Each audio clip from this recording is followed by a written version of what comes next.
Donc on va commencer Kufnun Dalet Amud Aleph en haut de la page. Je vais juste rappeler ce qu'on a vu dans la Mishnah, dans la page précédente. La Mishnah nous a dit s'il y a un désaccord entre le donneur et le bénéficiaire au sujet de l'état du donneur. Le donneur prétend qu'il était Shriv Mera et donc il a guéri, il demande à récupérer ce qu'il a donné et le bénéficiaire prétend que c'est une donation d'un homme qui est en bonne santé et donc la donation est donation. D'accord? Donc il y a cette discussion. On a vu à ce sujet-là dans la Mishnah une marloquette. D'après Rabbi Meir, c'est à lui d'amener les preuves, donc c'est au donneur d'amener les preuves qu'il était Shriv Mera, alors que d'après Rabbanan, c'est au bénéficiaire d'amener les preuves qu'il n'était pas Shriv Mera. Donc c'est la marloquette, n'est-ce pas? On avait vu un avis dans la Gemara intéressant, qui était a priori un avis a priori intermédiaire, mais la Gemara lit les deux avis. Tout dépend de l'état où il se trouve quand il est poursuivi, quand on est, ça c'est sûr. C'est la question. On ne sait pas quel état il était quand il a écrit. C'est ça le sujet. Le sujet c'est un il dit il était Shriv Mera, l'autre il dit il est en bonne santé. Mais la question elle est à qui d'amener les preuves? Au donneur ou au receveur? Marloquette. Rabbi Meir dit c'est au donneur. Et à défaut de preuves, eh ben le bénéficiaire recevra la donation. C'est le donneur qui a apporté les preuves. Pourquoi? On est en train de dire deux avis. On explique deux avis. Un est dit blanc, un est dit noir. On va expliquer, on va écouter les On écoute les explications. Il fait mode. Rabbi Meir dit c'est au donneur d'amener des preuves. Pourquoi? Mais jusqu'à preuve du contraire, le bénéficiaire détient une preuve. Lui, il a le document. Sur le document, c'est pas marqué qu'il est mourant. Donc si c'est pas marqué qu'il est mourant, ça veut dire qu'il n'est pas mourant. D'accord? Alors que d'après... Et donc il est en bonne santé. Et donc la donation est donation, même s'il a guéri. S'il est Shriv Mera, il récupère. S'il n'est pas Shriv Mera, il récupère pas. La question est de savoir est-ce qu'il était Shriv Mera ou il n'était pas Shriv Mera, à qui d'amener les preuves? Rabbi Meir dit c'est au donneur d'amener les preuves. Le bénéficiaire, il a un document. Tu prétends que ce document-là n'est pas suffisant, n'est pas valable, ne me donne pas droit. À toi d'amener des preuves que ce document n'est pas valable. On est bon ou pas? Est-ce qu'on est bon? La règle est là. Est-ce que Rabbanan nous dit dans la Mishnah Hamotzi mechavero alavaraya. Celui qui veut soutirer quelque chose de quelqu'un, à lui d'amener des preuves. Il a des preuves, mais elles sont insuffisantes. Il a un document, mais ils sont insuffisants parce que le document n'est pas a priori suffisamment complet pour prouver que la donation lui revient. Il a un document sur lequel c'est marqué qu'il lui revient une donation. Mais on ne sait pas maintenant si cette donation elle était en état de Shriv Mera et donc ça ne lui revient pas, ou c'est en état d'un homme qui n'est pas Shriv Mera, qui est en bonne santé, donc ça lui revient. Donc Rabbi Meir dit c'est au donneur d'amener les preuves. Est-ce qu'il n'y a pas de témoins dans ce document? S'il y a des témoins, on y arrive. Ça va être la question de la Gemara, comment amener les preuves.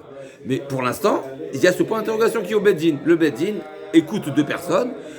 L'un prétend avoir été Shriv Mera au moment de la donation, et le bénéficiaire prétend qu'il n'était pas Shriv Mera. La question c'est à qui d'amener les preuves. Donc le Beddin est entre les deux. On ne sait pas qui a raison. Il était Shriv. Donc là, la Gemara va développer quel type de preuve. On a vu dans l'histoire précédente que Rav Nachman, c'est ce qu'il a fait comme recherche. Il a demandé est-ce qu'il y avait des témoins au moment de la donation. Et il y a des témoins qui sont venus attester et approuver que le donneur a précisé je donne parce que je suis mourant. Donc s'il a précisé parce que je suis mourant, parce que je vais mourir, donc c'est une donation mechamat mita. Donc s'il a guéri, il récupère. Donc ça c'est ce qu'on appelle la catégorie de preuve qui est le témoignage, un témoignage oral. Il y a une deuxième catégorie de preuve, c'est authentifier le document, certifier le document. Maintenant, en certifiant le document, tu ne certifies pas forcément l'état de la personne, puisqu'encore une fois, nous la problématique c'est que le document n'est pas complet. Il n'est pas complet parce qu'il manque cette mention. Donc il nous manque la mention qui est inconnue, c'est l'état de la personne. Malgré tout, ça va suffire. On va voir tout de suite dans la Gemara, c'est le sujet. De quelle manière, quelle est l'attente des Chachamim, que ce soit Chachamim ou Rabbi Meir, de quelle manière on est amené à valider, à prouver, l'état du donneur ou l'état du donneur. Okay. Donc Reaya, l'agma, dit Vachim, Omri, Motzi Mechavor ala Varaya. Donc la Mishnah, on reprend Kuf Nun Gimel, Kuf Nun Dalet, pardon, en haut de la page, première ligne. Reaya Bemai. De quelle manière Chachamim demande d'amener des preuves. De quelle manière Bemai. On est bon Kuf Nun Dalet, Amoud Aleph, en haut de la page, première ligne. Donc Reaya Bemai. De quelle manière il va amener les preuves Ravuna Amar, Reaya Be'edim.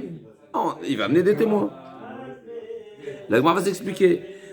Rav Chizda veraba baravuna amre, Reaya Bekiyum Ashtar. Non, il n'est pas nécessaire d'amener des témoins, mais on va authentifier le document. C'est-à-dire, et une fois, la Gemara va s'expliquer tout de suite, une fois que le document il est valide, eh ben le document ne dit que ce qui est marqué. Donc s'il manque une mention, ben t'as un problème.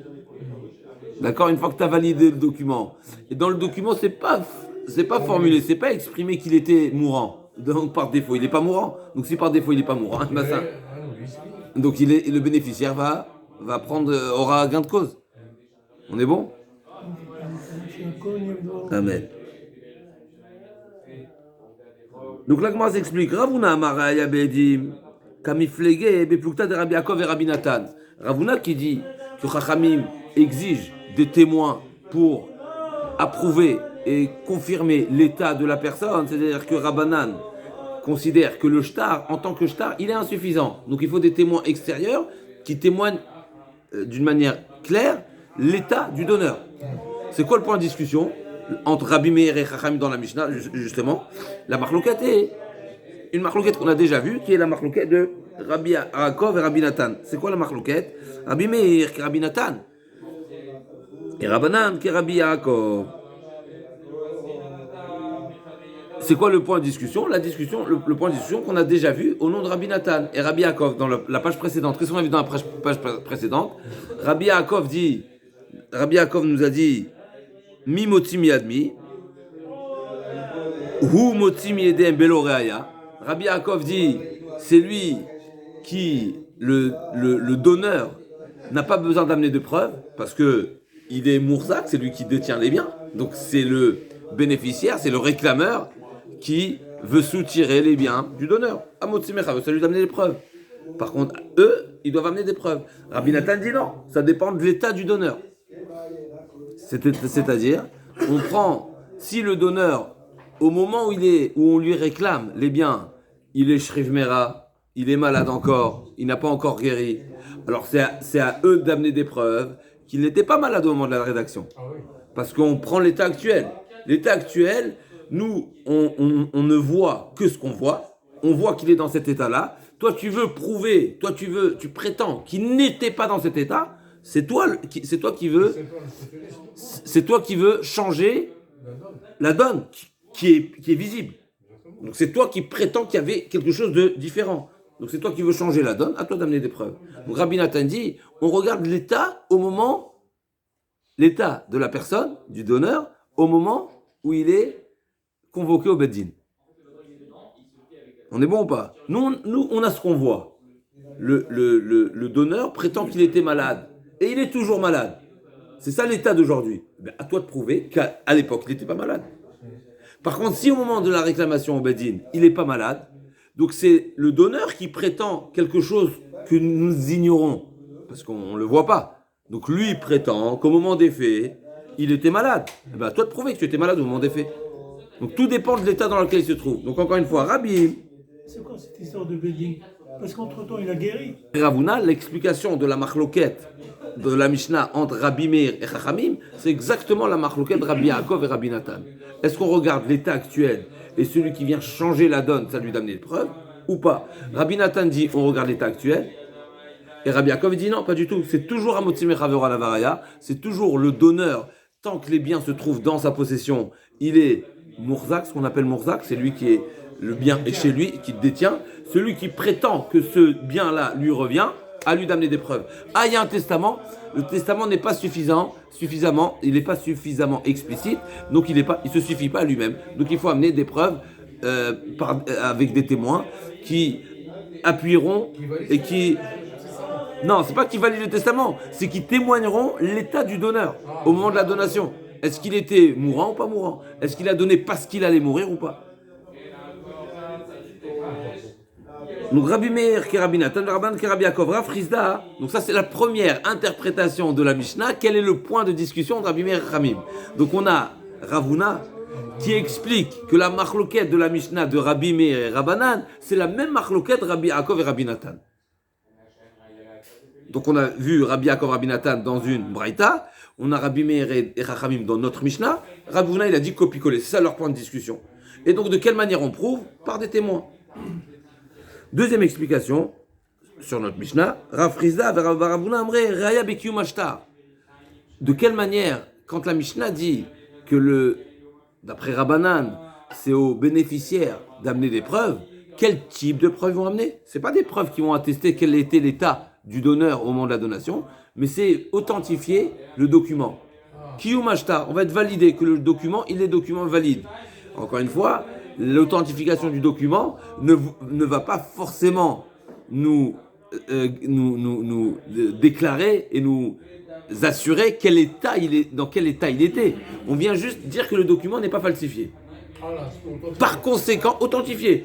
Maintenant, ça ne nous prouve pas dans quel état il était. Malgré tout, ça suffit pour lui donner raison, pour donner raison aux bénéficiaires.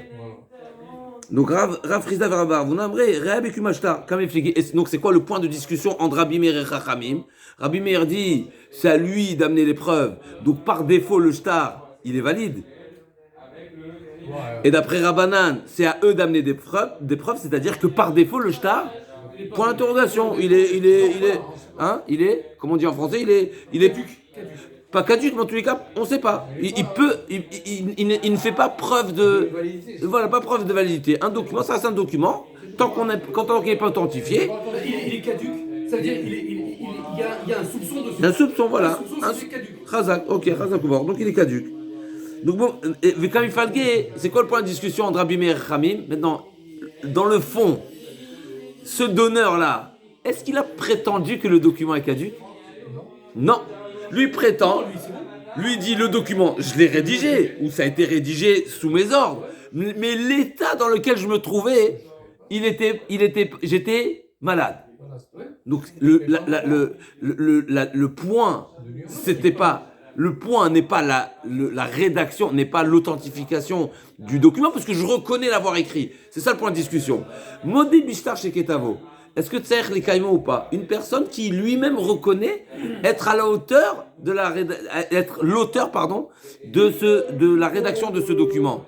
Mais maintenant il prétend pas qu'il ait falsifié ce document, mais il prétend que le contenu n'est pas applicable pour une raison ou pour une autre, comme chez nous, parce qu'il prétend avoir été mourant. Et donc aujourd'hui ça lui donne droit à faire un retour. Est-ce qu'il a le droit le droit dans le sens où il est crédible et on entend son argument parce qu'il aurait pu dire, je l'ai jamais rédigé ce document ou pas? Non, c'est pas le sujet, Yoshua. Il y a un point ici, savoir dans quel état il était quand il a rédigé. C'est ça le point. L'un il dit il était malade, l'autre il dit qu'il n'était pas malade. Donc par conséquent, j'étais inconscient. Ça veut dire non, c'est pas un problème de conscience. Pas du tout. Alors comment il peut dire... Deuxième explication de la Mishnah, le point de marloquette entre Rabbi Meir et Chachamim dans la Mishnah, l'origine de cette marloquette, d'où elle démarre, de Modé Bishtar chez Ketavo, est-ce que Tsaïr les Kaïm ou pas? Une personne qui reconnaît être l'auteur de cette rédaction-là, est-ce qu'il faut quand même que le réclameur approuve et atteste l'authentifie, ou bien non? Dès le moment où l'auteur de ce document a reconnu, mais c'est fini, il n'y a pas besoin de plus. Donc c'est la question, est-ce qu'il y a le migo, il n'y a pas le migo? Rabbi Meir, ça va modé Bishtar chez Ketavo, il n'y a plus besoin d'authentification, puisque lui-même il a reconnu l'avoir rédigé.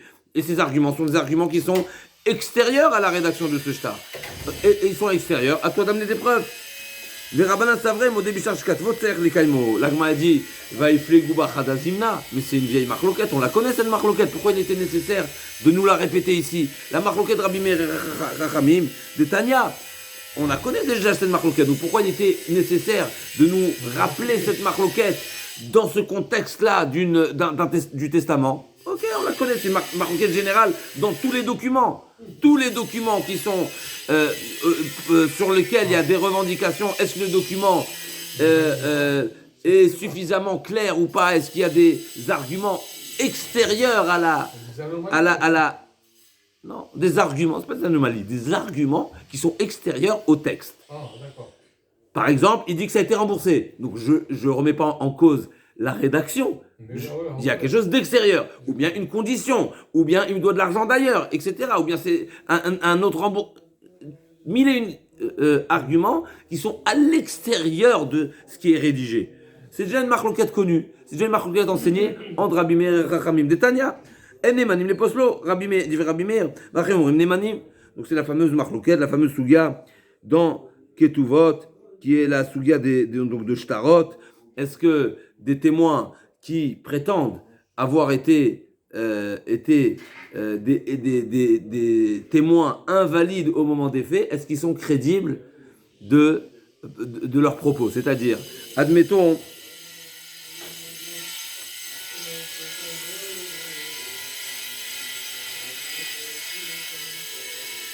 des témoins qui viennent au Beddin, ils reconnaissent leur signature, mais ils disent qu'au moment où on a signé, on était forcé à signer.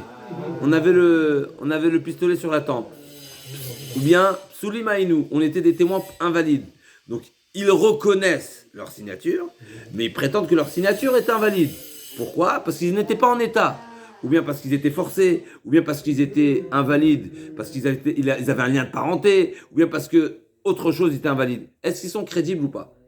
Les témoins eux-mêmes qu'on a convoqués à reconnaître qui sont les signataires, eux-mêmes disent c'est notre signature, mais on était invalide. Est-ce qu'ils sont crédibles ou pas? C'est la même marloquette. C'est quoi le point de discussion? Rabbi Meir dit une fois que tu reconnais que c'est ta signature, tu n'as plus le droit à la parole. Pourquoi? Parce qu'on ne fait pas, nous, pourquoi? C'est exactement l'enjeu qu'on vient de voir. D'un côté, ils reconnaissent que c'est eux qui ont signé. Et d'un côté, ils prétendent que leur signature n'est pas valable. On les écoute ou pas? C'est quoi l'enjeu? Marloquette. Rabbi Meir dit, tu les écoutes pas. Rabban a dit, tu l'écoutes. Rabban a dit, tu l'écoutes. Pourquoi? Parce qu'on applique la règle à P chez Assa ou à P chez Etir. Ah, tu as besoin de leur déclaration, n'est-ce pas? Tu as besoin de leur reconnaissance que c'est bien eux qui ont signé. Donc si tu as besoin d'eux, eh ben, écoute-les sur la totalité. Autant ils reconnaissent c'est eux qui ont signé, autant, et s'ils n'avaient pas reconnu, il aurait été invalide le document, n'est-ce pas? Donc tu as besoin de leur reconnaissance. Eh ben, si tu as besoin de leur reconnaissance, eh ben, écoute toute la phrase qu'ils t'ont dit. Aussi bien ils t'ont dit que c'est eux, aussi bien ils t'ont dit qu'ils étaient des témoins invalides. Donc tu dois tout écouter. D'accord? Alors que Rabbi Meir dit pas du tout. Nous, dès le moment où ils reconnaissent que le document n'est pas falsifié, nous, Beddin, quand on voit un document, quelle est notre crainte? On a une seule crainte, on a un seul doute. Est-ce qu'il est authentique ou falsifié? Toutes les autres questions, on ne se pose pas. On s'en fout. On ne se pose pas cette question. Pourquoi on ne se pose pas cette question? Parce que Chazaka, non, pas parce que c'est essentiel. Parce qu'on ne doute pas qu'un témoin qui a signé, c'est un témoin cachère. C'est pas un doute. Pour nous, c'est une évidence que c'est un témoin cachère. Donc, quand je le convoque au Beddin, je l'ai convoqué pour quelle précision? Est-ce qu'il a signé ou il n'a pas signé? Mais je le convoque pas pour écouter dans quel état il était, son statut. Donc en réalité, dès le moment où il dit c'est moi qui ai signé, je le retire le micro et je lui dis ça, t'as plus rien à dire. Donc Rabbi Meir, cette marloquette, c'est exactement la même marloquette chez nous. Modé, Bishtar, chez Ketavo, est-ce que Tsarech les kaimo ou pas? Traduction, une personne qui reconnaît être l'auteur de ce document, à savoir, ça peut être le vendeur, ça peut être le donneur, ça peut être le témoin. C'est lui l'auteur de ce document. Ou dans la rédaction totale, ou bien dans la signature. Dès le moment où il y a reconnaissance qu'il n'y a pas falsification, est-ce que je vais lui donner le droit de poursuivre et de continuer à parler? Rabbanan disent oui, bien sûr, tu es forcé à lui donner encore à parler. Pourquoi? Mais si tu as besoin de lui, t'es bloqué, n'est-ce pas? C'est quoi la question de l'Agmara finalement? Cette marloquette que, d'après toi, Rafrizda, la manière où tu expliques la marloquette entre Rabbi Meir et Chachamim, mais c'est une vieille marloquette, on la connaît celle-là. Pourquoi ils l'ont répété encore une fois chez nous? On la connaît déjà, donc tout vote déjà, on la connaît celle-là. N'est-ce pas? Ça fait 5 militants. Combien de Masertov? Baba Kama, Baba Metzia, Baba Batra. On est avant encore Baba Kama. Gitin, Kiddushin, c'est dans Ktuvot. Yevamot Ktuvot. C'est la deuxième Masechet de Nashim, n'est-ce pas? Yevamot Ktuvot. Nedarim, Nazir, Sot, on a fait beaucoup de. Quel va au Rachel. Il y a 2 ans et demi, 3 ans. Donc on le sait déjà depuis Ktuvot. Qu'est-ce que tu me le répètes ici? Pourquoi il était nécessaire de répéter cette marloquette au sujet du testament? Question de l'Agma. L'Agma a dit non, j'aurais pu croire que c'est différent. Pourquoi? J'aurais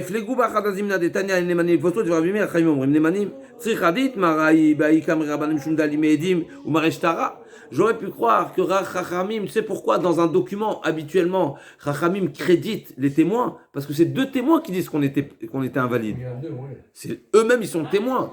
Donc peut-être que le Beddin valorise la déclaration des témoins parce qu'ils sont témoins. Mais chez nous, il n'y a pas de témoin, c'est le rédacteur, c'est le donneur. C'est pas des témoins, c'est le concerné. C'est jugé par-ci, n'est-ce pas? Là-bas, c'est 2 témoins. Donc peut-être seulement les témoins, le Beddin va écouter leur déclaration parce qu'ils sont témoins. Les témoins, le Beddin les écoute. Mais chez nous, c'est pas des témoins, c'est le concerné. Donc peut-être que ce sera pas crédible. Vite, avalacha hu de l'afkol kimine et malovit be'abea kamar bimer aval be'achem amodele ou le rabanan tzricha. Vechen ma Rabba re'aya be'edim. Rabba, il rejoint l'explication de Ravuna, à savoir que le point de discussion est be'edim. La marloquette entre Rabbi Meir et Chachamim n'est pas une marloquette modé bishtar sheketavo comme on vient de dire, mais c'est une autre marloquette qui est Rabbi Nathan et Rabbi Yaakov comme nous avons dit précédemment. Amar le Abaye maïtama. Abaye demande maintenant, on revient à l'origine du sujet. Pourquoi il est nécessaire d'amener des preuves, ou pour l'un ou pour l'autre, on va voir tout de suite, n'est-ce pas? Si tu vas me dire,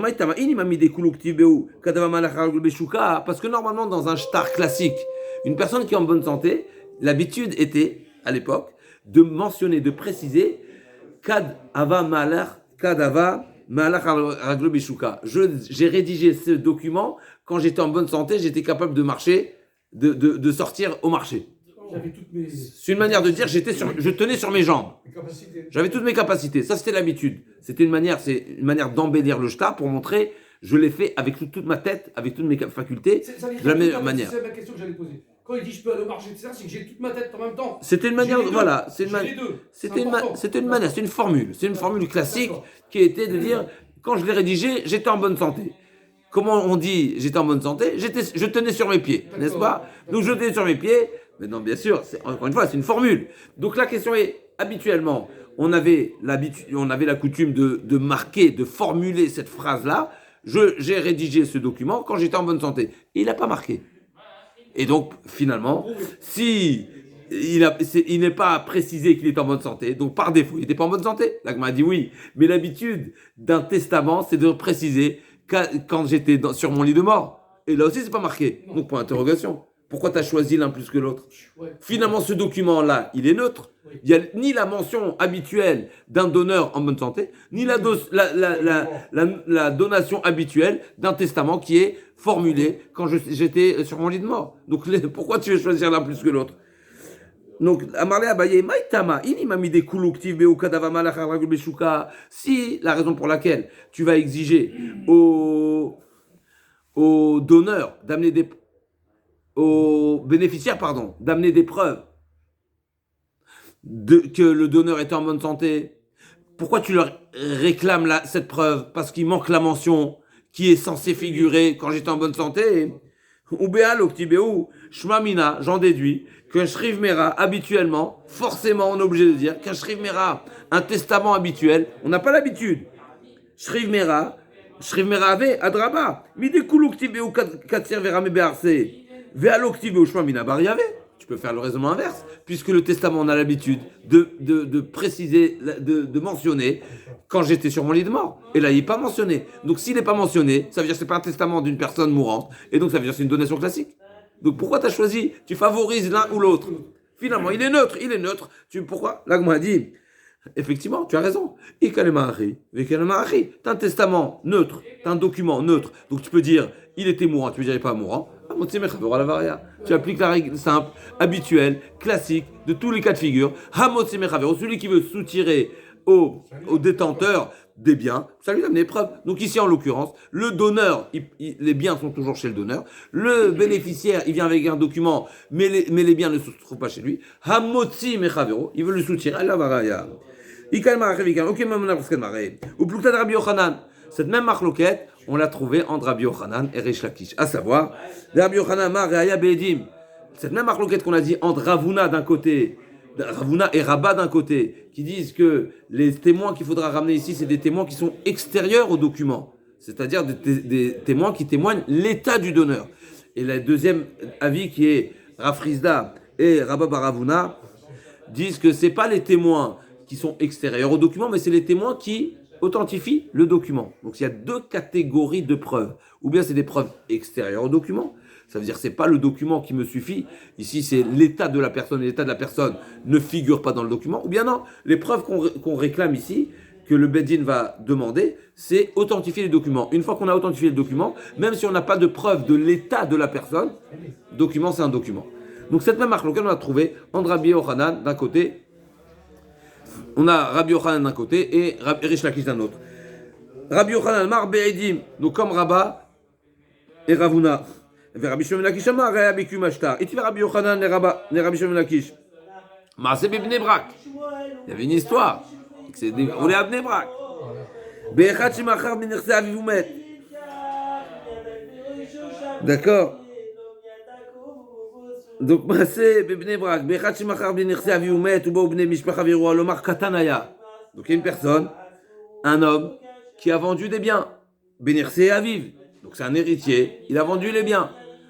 Et les autres héritiers, les héritiers des héritiers ou les frères sont venus et rouspéter et réclamer et revendiquer cette vente. Qu'est-ce qu'ils prétendent? Au moment des faits, il n'était pas majeur.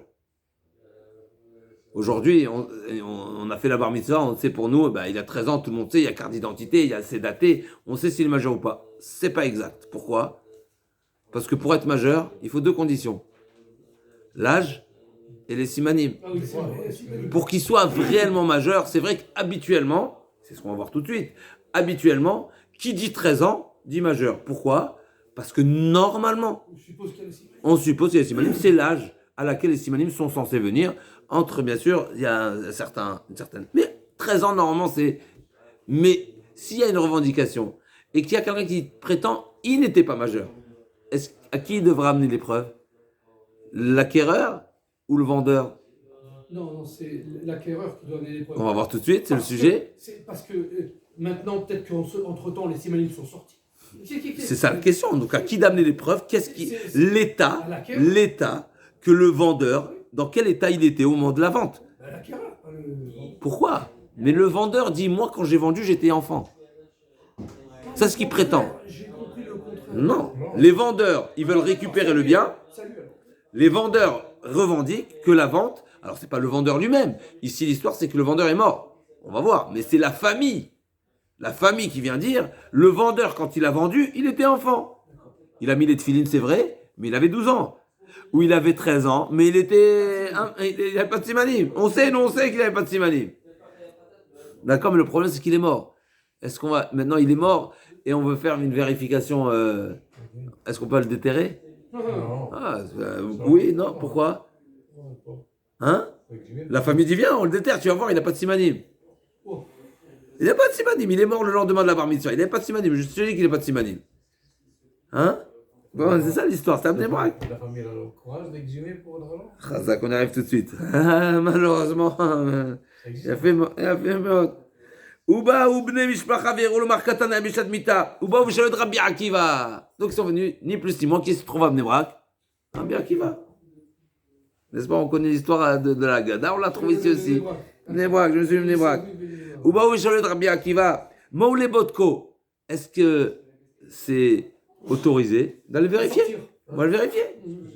Il y a des millions en jeu, ou pas. L'Omeshane, c'est juste pour, voilà. Il y a de l'argent en jeu. Il y a une revendication. Et puis on va faire une vérification. Qu'est-ce qu'il a dit? Amarlahem, Iatar Hashem le Navlo. Ma pitom, chas v'shalom. Tu atteins ton iftar.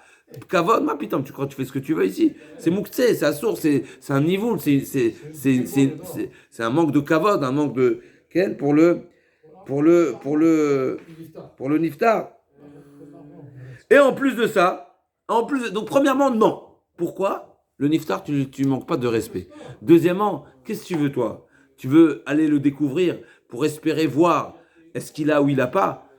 Simani Asumim Nishtanot. Après le décès, il y a des changements, il y a des modifications, n'est-ce pas? Notamment les poils, ils poussent. Ou dans un sens ou dans un autre, et ils peuvent aussi tomber. Donc même si tu vas pas les trouver, peut-être s'il en avait deux, ils sont tombés. Donc c'est pas une preuve. Donc ça c'est l'histoire. D'accord? Donc c'est l'histoire avec Rabbi Akiva. Donc nous on a une histoire avec Rabbi Akiva, et maintenant Rabbi Yochanan va utiliser cette histoire pour prouver à qui d'amener les preuves et c'est quoi le sens, Ken? Donc on a dit, d'après Rabbi Yochanan, la catégorie de preuves qu'il faut amener, c'est Be'edim, et d'après Rish Lakish, c'est Bekiyum Ashtar. D'accord? Donc le problème il est ici. Si on a une preuve ici, a priori, comme Rabbi Yochanan dit, je comprends pas, si d'après toi, de quelle manière on est censé prouver Bekiyum Ashtar, c'est-à-dire que tu vas appeler les témoins qui ont signé pour authentifier la signature. Et une fois que tu as authentifié la signature, tu remets pas en question quel âge avait le vendeur. Est-ce qu'il était gadol ou pas? Donc pourquoi ils ont demandé à aller vérifier le cercueil, la tombe? Si la manière de procéder aux preuves, la catégorie de preuves, c'est quoi? C'est authentifier le document. Quel rapport avec cette question de la famille d'aller vérifier l'état du mort? Parce qu'il était catan. Normalement, ça marche pas. הגמרא דיביש למה לדידה מן הראיה בעדים, כיוון דאמר אלו כוחות הייתו עדים ולא השכיחו היינו דקאתו ואמרו למהו לבודקו. Une fois, d'après moi, Rabbi Yochanan, je comprends, on a demandé, le Bedin, Rabbi Akiva a exigé aux lekouchot, donc aux acquéreurs, d'amener des preuves qu'il était majeur, affirmé. Ils n'ont pas trouvé de témoin, donc ils ont dit, on n'a pas de témoin, mais par défaut de témoin, on va aller vérifier, on va le déterrer. Mais par contre, d'après toi,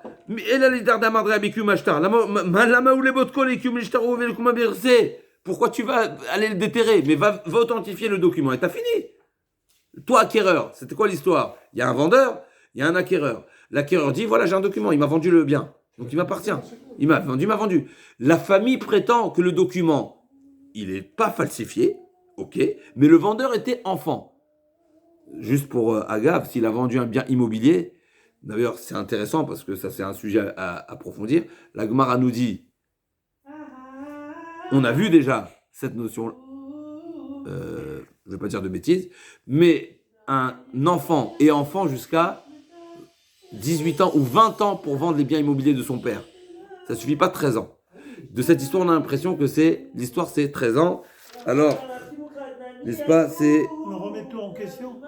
Oui, bien sûr, bien sûr, c'est la question. La question, c'est qu'il n'était pas en âge de vendre. Alors, d'ici de la Gemara, on a l'impression que c'est 13 ans, mais il y a une Gemara qui dit qu'un enfant ne peut pas vendre un bien immobilier de ses parents tant qu'il n'a pas 18 ans, 20 ans si je ne me trompe pas, ça vérifie 18 ans ou 20 ans. 20 ans, je crois, à bénir ses avis. D'accord? Donc, c'est juste une petite remarque. Ici, a priori, si on a cherché les simanim, a priori, on parle des simanim de 13 ans, pas de 20. Ok, en tout cas, donc la question, elle est, d'après toi, Rish Lakish, le type de preuve qu'on est censé chercher, c'est l'authentification du document, pas l'état de la personne. Donc, question partielle de le déterrer.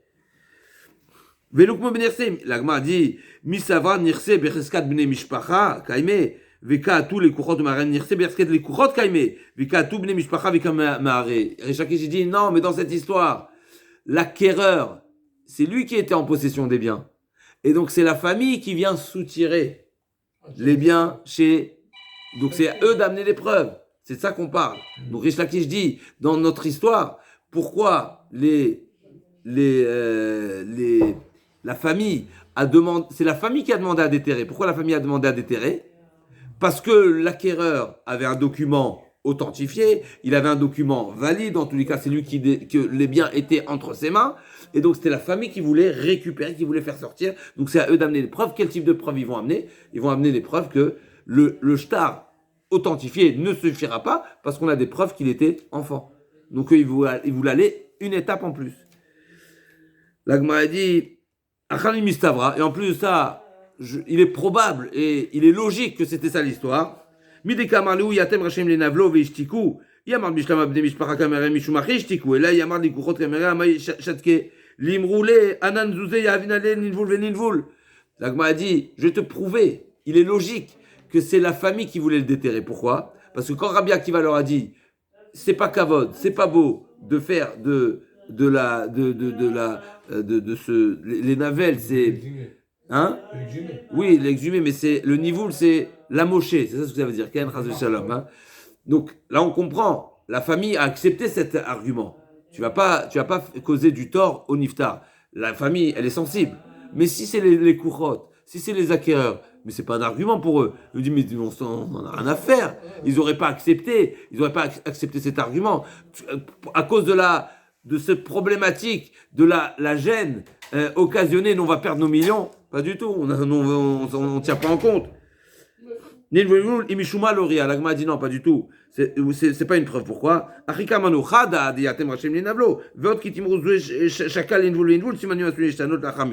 Non, c'était pas un argument. C'était pas l'argument qui les a fait taire. L'argument qui les a fait taire, c'est le deuxième. Il a dit, premièrement, c'est pas joli. Tu fais pas ça à un iftar.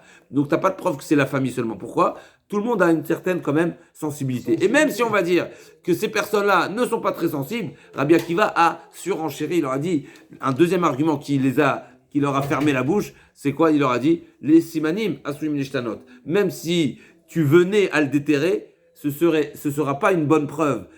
Si tu trouves ou tu trouves pas, parce que les simanim, ils peuvent changer, comme, n'est-ce pas, ils peuvent tomber d'un côté et ils peuvent aussi pousser d'un autre côté. Il y a une certaine, encore une suite à l'évolution, surtout juste après, bien sûr, c'est ça qu'on parle. D'évolution. De toute façon, c'est toujours la famille d'amener des preuves. S'ils veulent récupérer le. Oui. C'est une marloquette. Et ça dépend où ils se trouvent les biens. Et normalement, on dit Karkaberskat Balé en Medet. Donc c'est justement le sujet. C'est la famille qui prétend qu'il était petit quand il a. Là, c'est Rabbi Shimon ben Lakish qui a posé la question à Rabbi Yochanan. Chez Rabbi Shimon ben Lakish et Rabbi Yochanan. Zous sheshmia bimishnat bar kapara. Areshaya ochel sadeh oba becheskat shelo. La Gemara nous raconte une histoire au nom du bar kapara. Donc quelqu'un qui bénéficiait, qui occupait, qu'on appelle ça, qui consommait un bien, pensant que c'est à lui, d'accord, pensant que c'est à lui. Il pensait que c'était son père, c'est un héritage. Il pensait que c'était, son patrimoine. Et il y a quelqu'un qui est venu revendiquer et il a dit, c'est à moi ce bien-là, t'es en train de... Et l'occupant, il sort un document et dit, voilà, regarde, c'est toi qui me l'as donné, c'est toi qui me l'as vendu.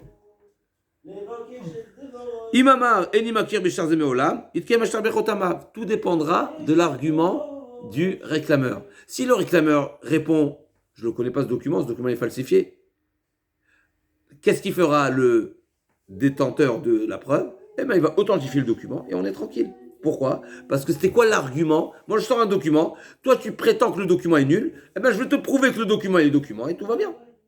Donc, finalement, la réponse à l'argument de l'accusateur, il sera, on va dire, du même niveau. Donnant. Toi, tu dis que c'est falsifié, je te prouve qu'il n'est pas falsifié. Et on s'arrête là. C'était ça ton argument, c'est comme ça que je te réponds à ton argument. Par contre, Imamar, shtar pasimouze, shtar amana, shemarti lechavenu tatal lidamim. Par contre, si le réclameur reconnaît être à l'origine de cette rédaction, il reconnaît avoir écrit, mais il prétend ne jamais avoir été payé. Ou il prétend avoir rédigé avant d'avoir réalisé la transaction. Par exemple, ça existe, un vendeur, n'est-ce pas, s'apprête à vendre un bien. Il va chez le notaire, il rédige, et même si la transaction n'est pas encore actée, au moins il a le document. Le jour où il va rencontrer son acheteur potentiel, il fait signer, tic-tac, et c'est fini. Donc il a déjà démarré la procédure. Donc des fois, il y a un document, ce qu'on appelle shtaramana, c'est qu'on le rédige avant même de... Et donc il lui dit, mais le document que tu as, mais il n'a jamais été finalisé. Ou bien le document que tu as, oui, je l'ai écrit, c'est juste, mais tu m'as jamais payé. Dans ce cas-là, qu'est-ce qu'il faudra faire? Mais ça suffira pas d'amener des preuves que le document n'est pas falsifié. Oui, donc l'argument ici, c'est quoi? C'est pas sur le document, l'argument est sur le fond. Donc qu'est-ce qu'il faudra amener comme preuve? Eh bien sur le fond. Donc c'est ce qu'il m'a dit. Im yeshedim alacha redim, vimla valacha ashtar. La Gemara Bar Kapara, il nous dit, donc c'est un Tana, n'est-ce pas, Bar Kapara, il nous dit, s'il y a des témoins, il y a des témoins. S'il y a des témoins, c'est-à-dire qui vont dans un sens ou dans l'autre, eh ben écoute les témoins, ça c'est sûr. Mais à défaut de témoins, tu valides le shtar.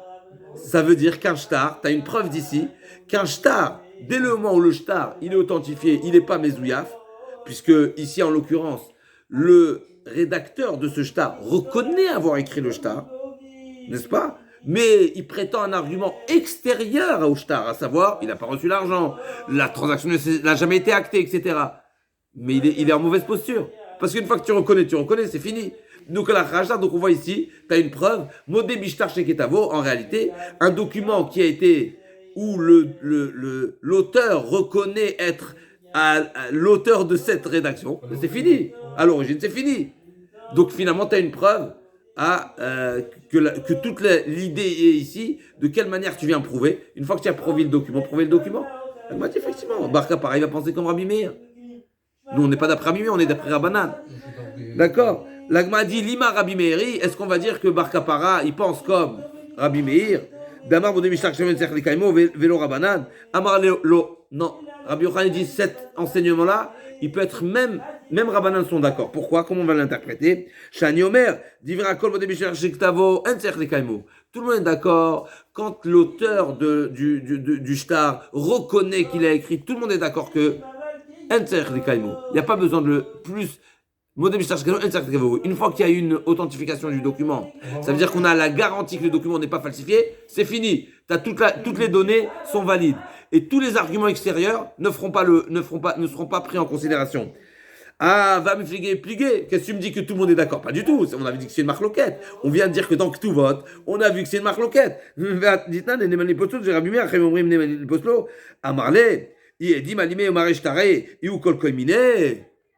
Rabbi Yochanan dit, mais qu'est-ce que tu me racontes? Quel est le rapport avec la marloquette dans Ktuvot? Comme on l'a dit tout à l'heure, la marloquette de Ktuvot, tout ce que Rabbi Meir et Rachamim sont en désaccord dans Ktuvot, c'est parce qu'il y a deux témoins qui ne reconnaissent pas un des éléments de leur signature, à savoir, ils prétendent que eux-mêmes ils étaient des témoins invalides. Ça, c'est parce qu'ils sont les deux témoins. Mais chez nous, c'est le concerné. Le concerné, c'est pas suffisant. Donc Rabbi Yochanan dit, même Rabbanan sont d'accord. Quand il n'y a pas deux personnes qui invalident, mais d'après tout le monde, Modé Bishtar Sheketavo, si c'est le concerné, donc le vendeur, le donneur, qui reconnaît être à l'auteur de cette rédaction, il n'y a pas besoin de plus que ça. Par contre, dans Ktuvot, c'est particulier. Parce que dans Ktuvot, c'est les témoins qui prétendent, nous avons signé, certes, mais nous étions petits. Nous avons signé, mais nous avons un lien de parenté au moment des faits. Alors là-bas, c'est exceptionnel, mais habituellement, tout le monde est d'accord. Reish Lakish l'a dit, mais je ne comprends pas. Mais on dit en ton nom que tu en fais une marloquette tout le temps. Valo mishmaramouya, yaferou bine mishpacha. Je ne comprends pas.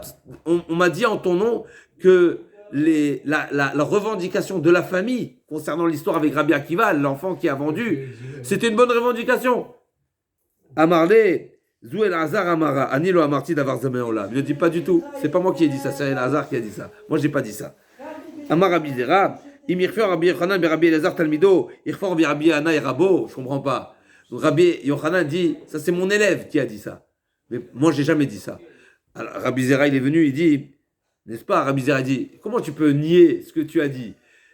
De dire que c'est ton élève, d'accord, mais comment tu vas nier ton Rav, Rabbi Anaï, au nom de Rabbi Anaï, Amar Modé Bishtar Sheketavo, Tzech Lekaimo, Vaman Rabbi Yochanan, Rebi, Lo Mishlan Tenouze, Zorchamim, Mishlan Tenouizou, Vachem Omrim, Motse Mechavero la Varaya, En Raya, El Abekiu Mashta, Beram Nirin, Divrei Rabbeinu Yosef, Damar, Rabbeinu Yosef, Amar Rav Yuda, Amar Shmuel, Zuz Vechamim, Amar Rabbi Meir Omer, Modé Bishtar Sheketavo, Tzech Lekaimo.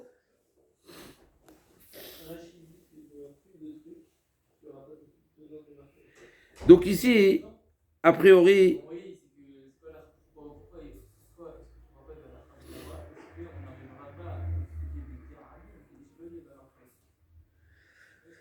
donc il a demandé à Rabbi Zera. Dans ce cas-là, il n'y a pas besoin de témoin. Quel cas? Celui qui réclame, celui qui est bon. Donc Rabbi Zera dit, si Rabbi Yochanan a démenti et prétendu que cette interprétation, elle est au nom de Rabbi Eliezer, mais pas lui-même, mais au nom de Rabbi Anaï, qu'est-ce que tu vas faire? Pourquoi? Parce que c'est marqué. Va amar Rabbi Yochanan Rabbi lo mishlatenu izu va chaim omrim tzeh bechaver la varaya en raya bekum ashtar. Donc il y a un problème ici. Rabbi Yochanan, a priori, lui-même il a dit que le point de discussion entre Rabbi Meir et Rachamim, c'est bekum ashtar. Donc on voit clairement qu'il y a une discussion entre Rabbi Meir, entre Rabbi Meir et Rachamim au sujet de Modé Bishtar Sheketavo, même quand c'est la personne lui-même qui revendique la validité du shtar, pas l'authentification, pas l'authenticité du shtar, la validité du shtar, c'est ça le point de discussion. L'Agma dit Beram, donc il répond Rabbi Zera, Beram, Nirim divrei Rabbeinu, Yosef d'Amar, Rabbi Yosef Amar Avuda Mar Shmuel, Zou divrei Chami Rabbi Meir Omer, Modé Bishtar Sheketavo, שצריך לקיימו. ומה דברי הכל? דרבנן לגבי רבי מאיר דברי הכל ויפחתנן, ואחרים אומרים את זה בחבר הרוויה, היפוך. והתניא נאמנים פוצות ורבי מאיר אחרים אומרים נאמנים, היפוך. והרבי יוחנן רבי דמקמה, היפוך. L'Agma, elle a tout inversé. Et donc l'Agma, elle est en train de dire qu'au contraire, Rabbanan pense Modé Bishtar Sheketavo, El Tzerech Likaimo. Et Rabbi Yochanan, c'est pour ça que Rabbi Yochanan il dit vrai à Kol. C'est pas une manière de dire à Kol qu'il n'y a pas de marloquette, mais c'est que Chachamim pense comme ça, à l'opposé de Rabbi Meir. Ah, dans la Mishnah, c'est marqué que Chachamim demande, Chachamim disent que c'est à lui d'amener des témoins, c'est aux bénéficiaires d'amener des témoins. Non, il faut inverser. Rabbi Meir et Chachamim, il faut inverser. Chachamim disent c'est aux donneurs d'amener des témoins, et Rabbi Meir dit c'est aux bénéficiaires d'amener les témoins. Va Rabbi Yochanan Rayabedim Kama, Ipour, Nima Lipour, Namit Yufta, lo Achikama Rabbi Yochanan. אחרי כמה לרבי יוחנן לרבי שמעון לקיש בישלם על ידי אמינא ראיה בקיום השטרינו דמשכר דנחתא ללקוחות לנכסים אלא על ידי דאמר לראיה בעדים מחי משכר דנחתא ללקוחות בנכסים אמר להם מודינא הלך בערר דבני משפחה דלעברר ומאי כאמרי קטן היה חזקה אין עדים חוט ממעל השטר אם כן נעשה בגדול. Donc l'Agma dit une fois que tu m'as tout inversé, peut-être tu vas être amené à dire aussi que toute la question que Rabbi Yochanan a posée sur Rish Lakish aussi elle est inversée, parce que c'est quoi la question? Rabbi Yochanan, on reprend le début de l'histoire, c'est comment elle a commencé avec Rabbi Yochanan qui a objecté il a objecté sur Rish Lakish à partir de l'histoire de Rabbi Akiva, et a priori dans cette objection il en sort que Rabbi Yochanan pense que la manière d'amener des témoins, la manière de solutionner cette équation, c'est en amenant des témoins qui vont témoigner les faits et pas le shtar. Et là, on est en train de dire l'inverse. L'Agma dit non.